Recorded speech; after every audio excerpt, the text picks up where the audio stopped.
భవన నిర్మాణ కార్మికుల సంక్షేమాన్ని పూర్తిగా అమలు చేయాలని, పథకాలు పొందేందుకు ఆటంకంగా ఉన్న నిబంధనల్ని మార్చాలని కోరుతూ AP building other construction workers union CITU ఆధ్వర్యంలో కాకినాడ కలెక్టరేట్ వద్ద ధర్నా నిర్వహించారు. AP building other construction working president చెక్కల రాజ్ కుమార్ మాట్లాడుతూ, గత ప్రభుత్వం 5 ఏళ్ల కాలంలో నష్టపోయిన కార్మికులకు కూటమి ప్రభుత్వం కూడా అన్యాయం చేస్తుందని తెలిపారు.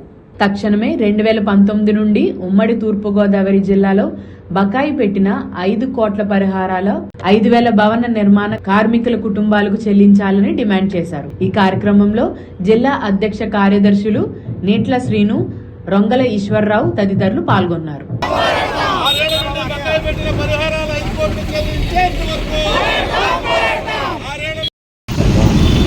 నా పేరు Rongaleswararao, AP building and other construction workers union Kakinada జిల్లా ప్రధాన కార్యదర్శి. మరి ఈరోజు కూటమి ప్రభుత్వం వచ్చిన వెంటనే భవన నిర్మాణ కార్మికులకి అన్ని పథకాలు అమలు చేస్తాము అని చెప్పారు. దానికి ప్రకారంగానే భవన నిర్మాణ కార్మికులు ఈ కూటమి ప్రభుత్వాన్ని నమ్మి అత్యధిక మెజార్టీ ఇచ్చారు. కానీ ప్రభుత్వం వచ్చి 2 ఏళ్ళు అవుతున్న పూర్తి స్థాయి పథకాలు అమలు చేయకపోగా భవన కార్మికులందరూ కూడా రోడ్డు ఎక్కడంతో మార్చి 1 నుంచి 3 పథకాలు అమలు చేయడం జరిగింది. అందులో భాగంగానే పెళ్లి కానుక 1, ప్రసూతి సంబంధించి, అలాగే మట్టి ఖర్చులకు సంబంధించి ఈ 3 పథకాలు అమలు చేశారు. కానీ ఈ కూటమి ప్రభుత్వం రాకముందు 2019లో బోర్డు ఆగింది. అప్పుడున్న 9 పథకాలు ఉన్నాయి. శాశ్వత అంగవైకల్యం కానీ, లేకపోతే ఈ ప్రమాద బీమా సంబంధించి 5,20,000 రూపాయలు వచ్చి, కానీ ప్రమాదాలకు గురై భవన కార్మికులు ఈరోజు ప్రమాదాల్లో పనిచేస్తూ ఉంటారు. అటువంటి పరిస్థితుల్లో భవన కార్మికులకి ఏదైతే ఈ ప్రమాద బీమా కానీ, లేకపోతే శాశ్వత అంగవైకల్యం కానీ, పిల్లల స్కాలర్షిప్లు కానీ, ఇటువంటివన్నీ కూడా పెద్ద ఎత్తున పరిహారాలు వస్తాయి. కానీ అవి అమలు చేయకుండా తూతూ మంత్రంగా 20,000 రూపాయలు, 40,000 రూపాయలు, ఈరోజు పెళ్లి కానుక 40,000 రూపాయలని ప్రభుత్వం ప్రకటన చేసింది. కానీ ఈరోజు జీవో ప్రకారం అమలు చేయండి అని చెప్పి 20,000 రూపాయలు అమలు చేయండి అని చెప్పేసి చెప్తున్నారు. కానీ దీనికి ఏంటంటే భవన కార్మికులు మోసగించమే.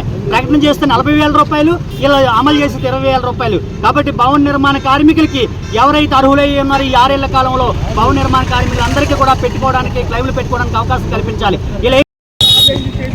మార్చి 1 తర్వాత సంక్షేమ బోర్డుని అమలు చేస్తూ భవన నిర్మాణ కార్మికులకి కూటమి ప్రభుత్వం తీపి కబురు చెప్పింది. దాన్ని మేము స్వాగతిస్తాం. దానికి మీకు ధన్యవాదాలు.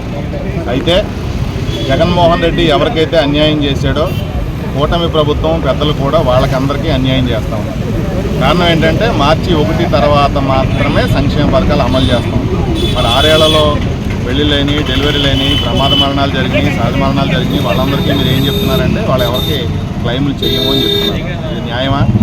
వాళ్ళకి అన్యాయం చేశారని మీకు మిమ్మల్ని గెలిపించారు. మరి మీరు గెలిచిన తర్వాత కూడా వాళ్ళకి మీరు కూడా అన్యాయం చేస్తూ ఉన్నారు. ఇది తప్పు కదా ఇది. కాబట్టి ప్రతి 6 ఏళ్ళ నుంచి ఎవరైతే నష్టపోయి ఉన్నారో ప్రతి ఒక్కళ్ళకి సంక్షేమ పథకాలు అమలు చేయాలి. పెట్టుకుని డబ్బులు వస్తాయి అని చెప్పి లేబర్ అధికారులు ఆదేశాలు కూడా ఇచ్చినటువంటి కేసులకి ఇప్పటికి వచ్చి డబ్బులు ఇవ్వలేదు. 6 ఏళ్ళు అయింది. 5 కోట్ల రూపాయలు ఉమ్మడి తూర్పుగోదావరి జిల్లాలో బకాయిలు ఉన్నాయి.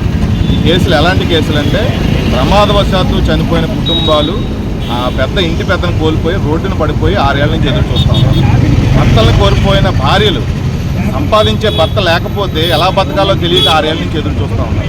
మరి వీళ్ళందరికీ మీరు ఇచ్చే సమాధానం ఏంటి అంటే మా దగ్గర ఏ సమాధానం లేదని మంత్రి గారు చెప్తా ఉన్నారు. తప్పిది. పైగా మార్చి 31 తర్వాత గొప్పగా ప్రకటన ఇచ్చుకున్నారు. తప్పేం లేదు, ఇచ్చుకోవచ్చు. కానీ వివాహ వృత్తి 40,000 చెల్లిస్తున్నట్టేమో పత్రికల్లో రాశారు. కానీ వాస్తవానికి లేబర్ అధికారులకు ఇచ్చిన ఆదేశాలు 20,000 మాత్రమే చెల్లించమని చెప్పారు. ఏంటి నమ్మించి మోసం చేయడమే కదా కార్మికులు.